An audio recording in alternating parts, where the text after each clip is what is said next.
Bonjour à tous, nous allons encore attendre quelques minutes avant de démarrer ce webinaire pour que tout le monde se connecte.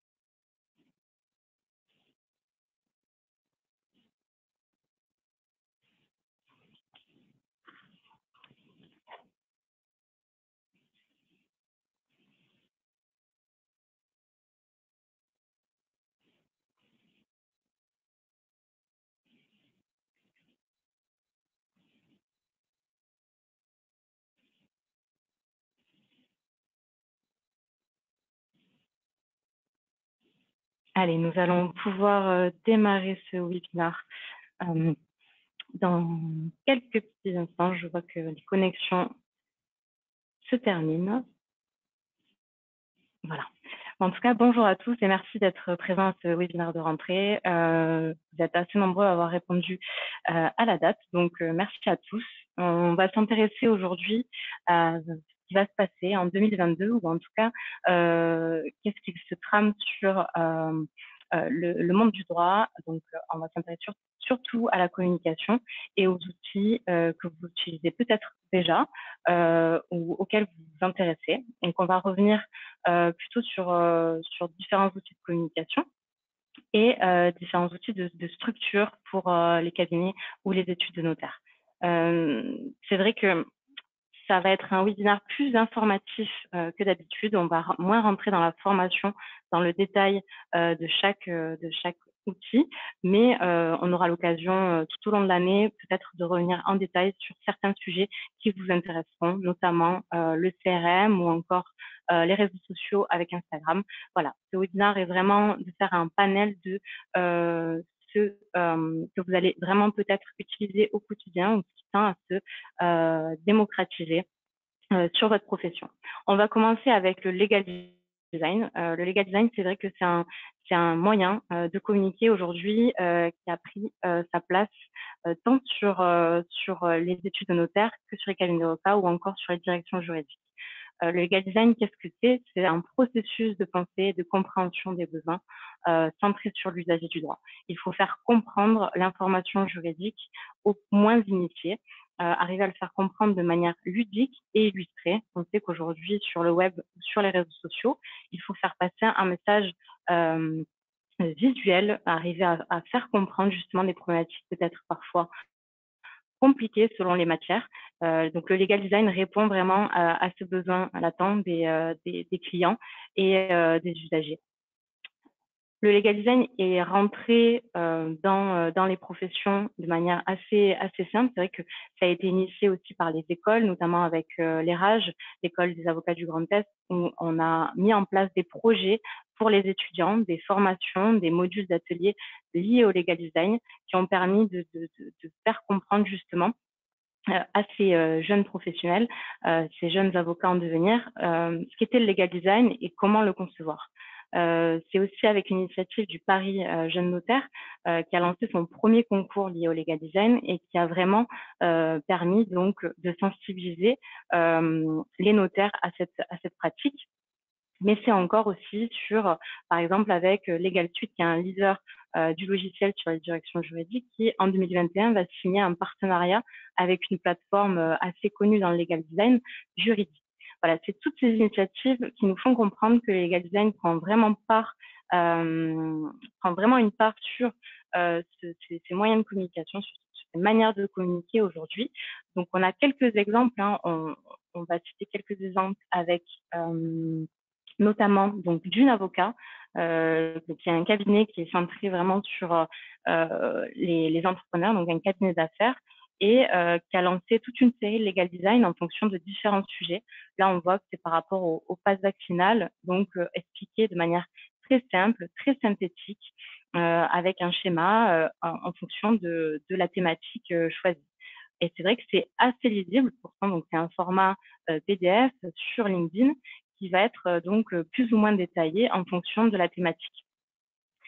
On a d'autres exemples comme sur le mag juridique, donc qui est le mag propulsé, donc un magazine propulsé par le groupe CTO, qui va reprendre en fonction de différentes thématiques liées au notariat ou liées au monde de l'avocat. Par exemple, là, on voit qu'on a quatre legal design choisis sur les différentes formes de donation. Donc, on fait une forme de série de legal design sur une même thématique qui va permettre de vraiment détailler et faire comprendre aux moins initiés une problématique qui est parfois plus difficile à comprendre.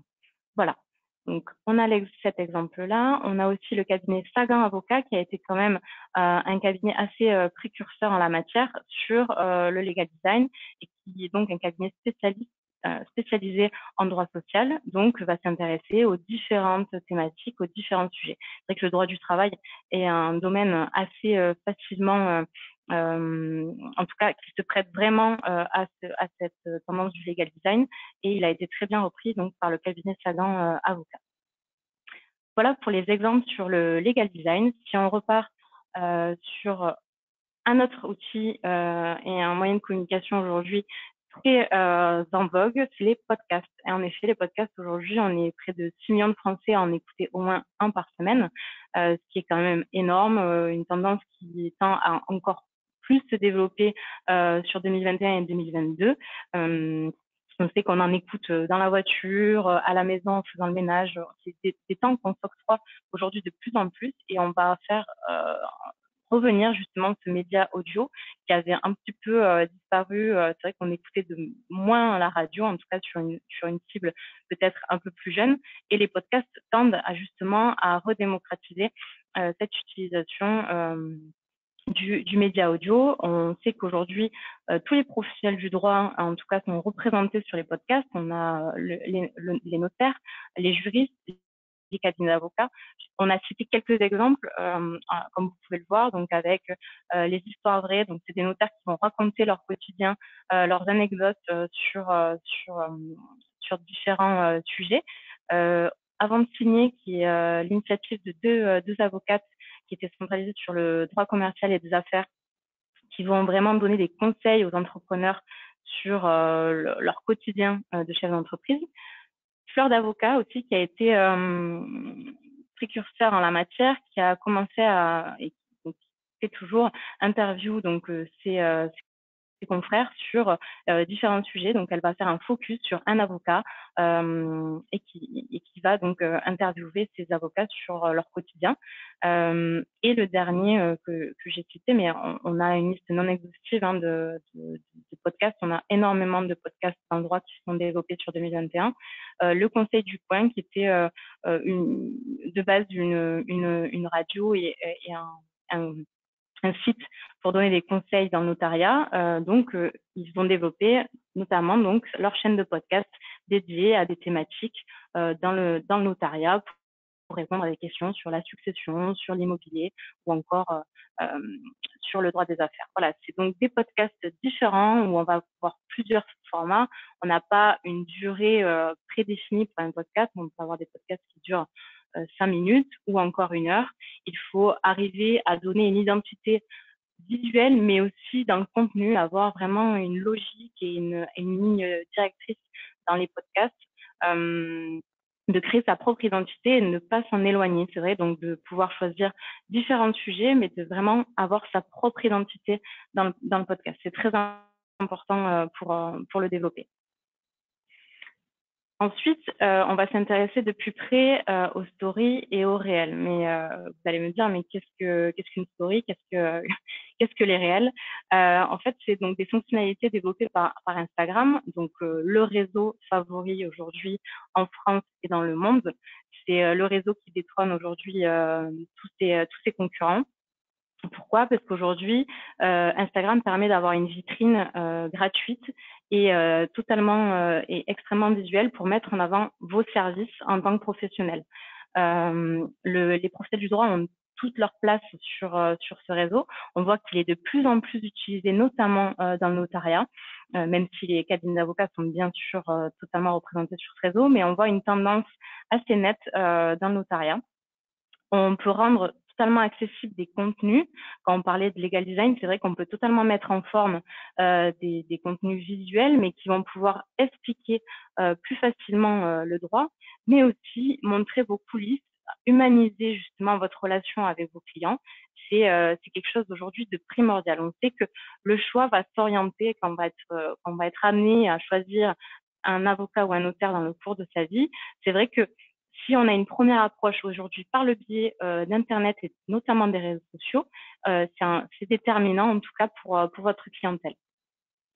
Représentativité de l'ensemble des tranches d'âge, c'est-à-dire qu'aujourd'hui, Instagram n'est plus un réseau réservé aux jeunes. En effet, les réseaux exclusivement et très très jeunes, on parlera de TikTok et de Snapchat. C'est vrai que ces réseaux-là sont aujourd'hui investis par les plus jeunes. Instagram, aujourd'hui, non. C'est vraiment un cœur de cible assez intéressant pour vous, c'est-à-dire que 25-35 ans, c'est peut-être les premiers achats immobiliers, les premiers mariages ou encore malheureusement les premiers divorces. Donc, c'est vrai que pourquoi pas avoir un premier contact avec votre cible par le biais de ce réseau. Et la spécialisation, en effet, c'est un réseau qui permet de vraiment valoriser si vous avez une spécialisation au sein de l'étude ou au sein du cabinet, vous intervenez en droit viticole pour des clients, vous intervenez en droit du sport. C'est vrai que Instagram est ce réseau où on va suivre des comptes qui nous intéressent spécifiquement, des hashtags par rapport à des hobbies, par rapport à des thèmes très définis, et on va justement pousser en fonction du contenu qu'on suit, on va avoir d'autres recommandations. Et donc, c'est un réseau pour vraiment les spécialités et les spécialités de niche. Voilà.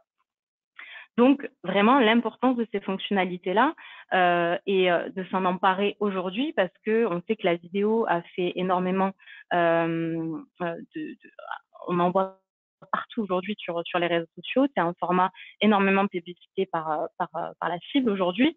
Et donc, les stories et les réels sont venus alimenter donc les réseaux comme Facebook ou Instagram. Pourquoi? Parce qu'aujourd'hui, Instagram voyait le développement de Snapchat ou encore de TikTok, et donc a lancé ces fonctionnalités directement sur son réseau. Donc, qu'est-ce qu'une story? Vous allez me dire, je vais vous expliquer la différence entre une story et un réel. Donc, pour les moins initiés, hein, bien sûr, vous savez certainement peut-être ce qu'est cette fonctionnalité, mais on va juste faire un bref rappel. Une story, c'est donc une photo ou une vidéo qui va rester 24 heures dans le feed, donc dans l'actualité, donc du compte en question, et des abonnés qui verront, du coup, votre story sera disponible pendant 24 heures pour vos abonnés. Donc, c'est donc ça dans sous ce format-là. Donc là, une story qui a été mise à la une sur le compte. Donc ça, c'est une story. On va partager un événement. Donc là, c'était l'aménagement d'une étude. Et donc voilà, ça va se présenter sous ce format-là. Donc ça va durer 24 heures et ça permet d'être plus direct, donc de communiquer en direct avec sa cible, et donc de rendre encore plus le lien encore plus proche. À la différence des photos qui peuvent être diffusées sur le feed directement, juste ici, et qui va compléter le profil. C'est vraiment une autre utilisation, et c'est vrai que c'est très utilisé par les utilisateurs d'Instagram. La différence du réel, le réel, c'est un format vidéo court qui va permettre de vraiment créer comme un clip avec le fait de pouvoir modifier la vitesse, ajouter de la musique, compiler différentes vidéos, soit depuis son smartphone, soit depuis directement Instagram. Donc, ça va vraiment pouvoir, je vais vous donner un exemple concret peut-être sur votre profession. Par exemple, Jessica Batelier, donc, qui est avocate, met en avant, par exemple, 3 idées reçues. Ça, elle le fait avec le fonctionnement du réel, avec donc sa charte graphique, ses éléments. Donc, elle peut rajouter du texte. Là, il n'y a pas le son, mais elle a mis une musique peut-être attractive. Donc, voilà, c'est donc par le biais de ces réels-là. Ensuite, quand on parlait tout à l'heure de stories, les stories servent aussi à questionner votre clientèle. Hop, juste là. Vos internautes, savoir de quoi ils ont besoin. Hop, je t'ai dessus. Ça n'apparaît pas. Voilà. Là, par exemple, un internaute a posé une question, donc le cabinet avocat va répondre directement à la question avec un petit visuel assez simple, mais charté, donc assez joli, très court, qui va permettre d'avoir donné un élément de réponse. Bien sûr, il ne se passera pas du rendez-vous s'il y a un quelconque besoin d'aller plus loin dans son questionnement. Donc voilà, ça permet d'être encore plus en interaction avec vos potentiels clients et donc de manière totalement gratuite, vous allez pouvoir créer des contenus très attractifs et totalement liés à votre activité. On vous demande pas de vous mettre en scène, voilà, de totalement d'être dans l'aspect entre guillemets plus personnel des réseaux sociaux, non, comme on appelle du voyeurisme. Non, là on reste vraiment très professionnel dans le type de contenu qu'on va pouvoir diffuser. C'est totalement possible avec un réseau comme Instagram, avec ces fonctionnalités-là qui vont vraiment pouvoir vous permettre de vous démarquer et d'être totalement en phase avec les besoins des utilisateurs de ce réseau. On va rentrer plus dans la partie donc outils donc de structuration. C'est vrai que là, c'est un outil qui, entre guillemets, pour les notaires, n'est plus forcément dans la tendance, ou c'est plus vraiment un besoin, parce qu'aujourd'hui, 100% des études sont équipées d'un outil de visioconférence, donc peuvent réaliser donc des rendez-vous, notamment pour les signatures d'actes à distance. Et donc, ça, c'est vraiment, ça a été totalement propulsé par la profession en 2017, contrairement aux avocats qui, eux, ont eu cette tendance qui est arrivée suite à la crise Covid en 2020 et qui a vraiment donné un boost à cet outil donc de la vidéoconférence. Nous, on l'a bien constaté avec Mito, qui était donc une plateforme de prise, qui est toujours une plateforme de prise pardon de rendez-vous en ligne et s'est équipée d'un outil de visioconférence directement et qui a propulsé ça à nos cabinets d'avocats. Et on a vu la tendance, notamment en 2021, s'accentuer. Donc, on sait qu'aujourd'hui, la moitié de la profession dispose d'un outil de vidéoconférence. On sait que ça va continuer de se développer, car aujourd'hui, on voit très bien que c'est un outil qui permet totalement de s'affranchir donc des contraintes de rendez-vous, mais que ce soit pour le client ou que ce soit pour le cabinet d'avocat, c'est-à-dire qu'il peut faire les rendez-vous depuis chez lui, donc peut-être potentiellement de réduire les charges. Mais c'est un outil aussi qui va permettre d'améliorer la relation client, donc de faciliter les échanges avec son client et de lui apporter un outil supplémentaire, un outil technologique et qui répond totalement aux besoins d'un justiciable aujourd'hui. Donc c'est vrai que c'est une tendance qui va continuer sur 2021 et qui va encore plus s'accentuer chez les cabinets d'avocats. Le dernier, le CRM. C'est vrai que le CRM, là, on est peut-être un peu tôt dans cette approche donc de mise en place d'outils comme un outil de CRM. C'est vrai que un outil de CRM va convenir donc aux cabinets d'avocats qui ont une approche donc business. Mais de plus en plus de cabinets d'avocats ont cette démarche de voilà, j'ai des contacts, je souhaite générer que mes contacts génèrent potentiellement plus de chiffre d'affaires.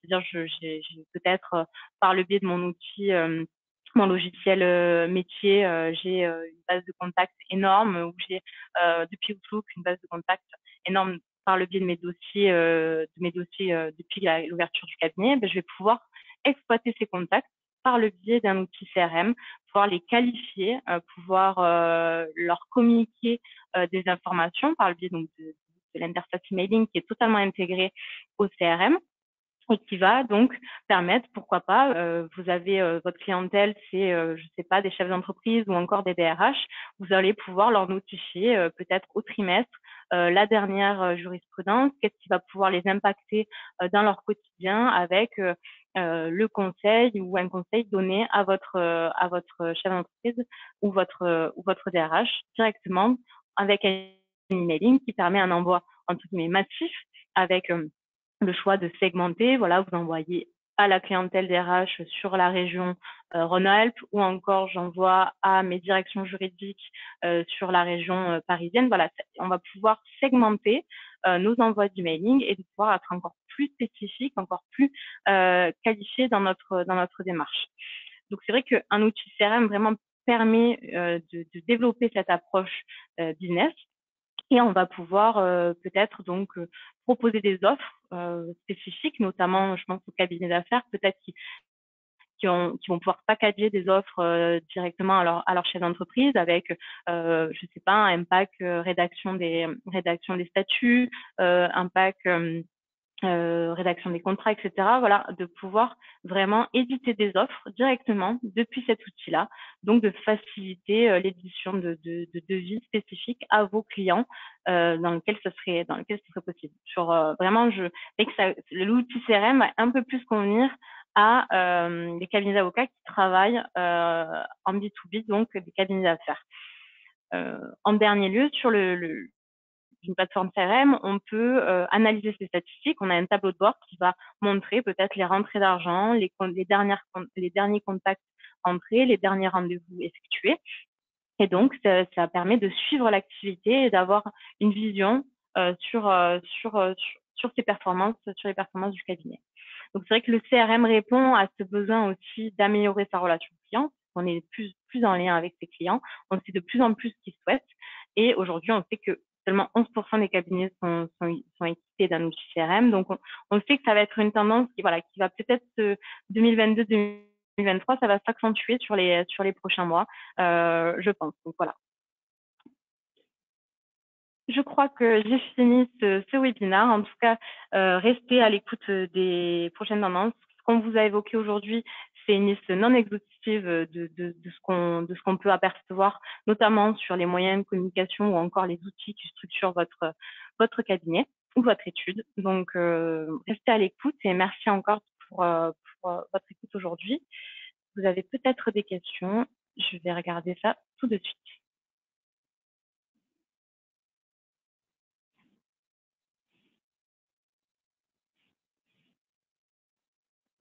Alors,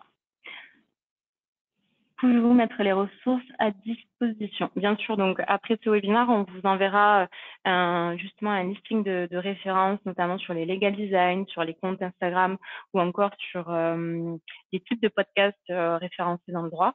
Donc, vous aurez vraiment une ressource qu'on vous enverra, bien entendu, après ce webinaire. Ensuite,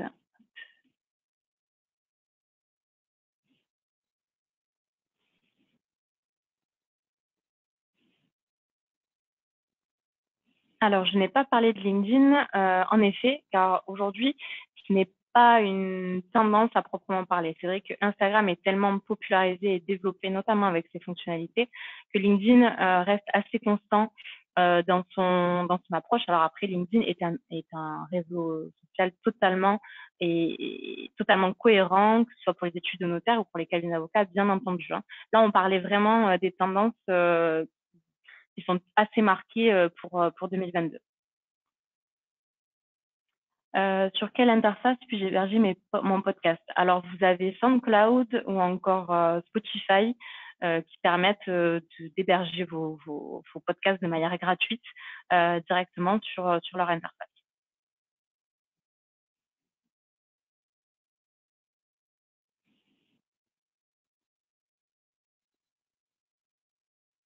Alors, les dernières questions.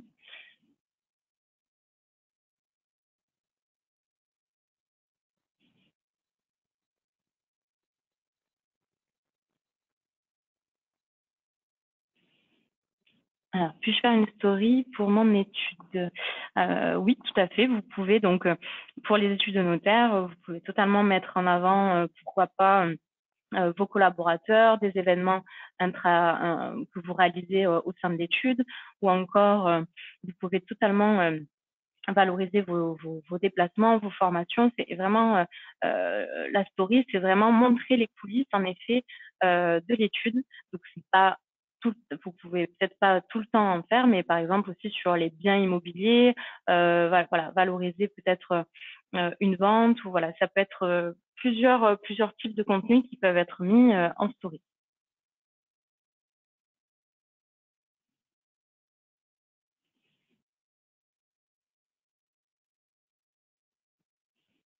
Alors, Instagram en B2B.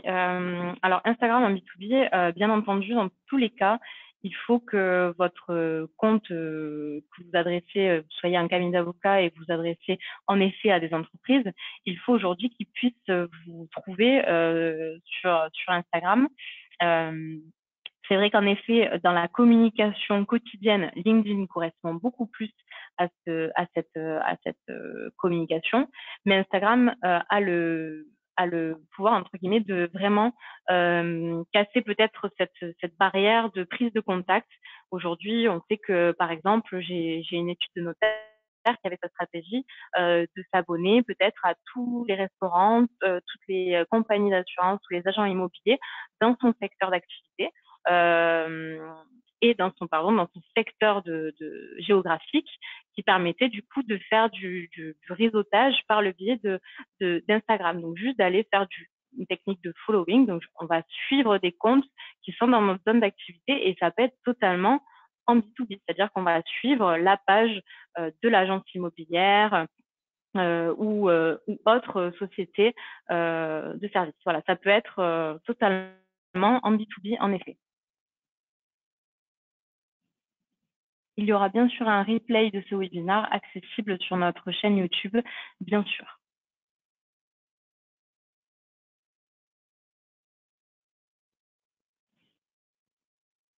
Alors, un CRM, c'est un logiciel métier. Alors, le CRM peut être connecté à votre logiciel métier. Par exemple, voilà, c'est parce qu'il fait partie on fait partie du même groupe. On a le logiciel Cessible pour les cabinets d'avocats qui est totalement intégré à notre logiciel CRM ASCO. C'est pas un logiciel métier. Par contre, il va reprendre, bien entendu, il va totalement s'adapter à vos contraintes métiers pour les cabinets d'avocats, bien entendu.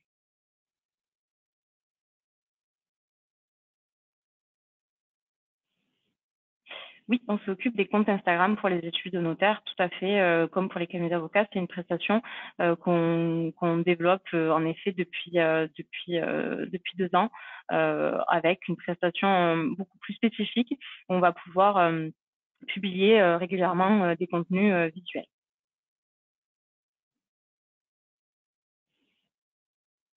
Je crois que j'ai fait le tour des questions. Merci à tous pour votre écoute. Je vous attends pour de prochains webinars, notamment celui du 24 février, qui s'adresse aussi en effet aux études de notaire et aux cabinets d'avocats, qui s'intéresserait aux avis Google et à sa gestion. Voilà. En tout cas, merci encore et très bon vendredi à vous.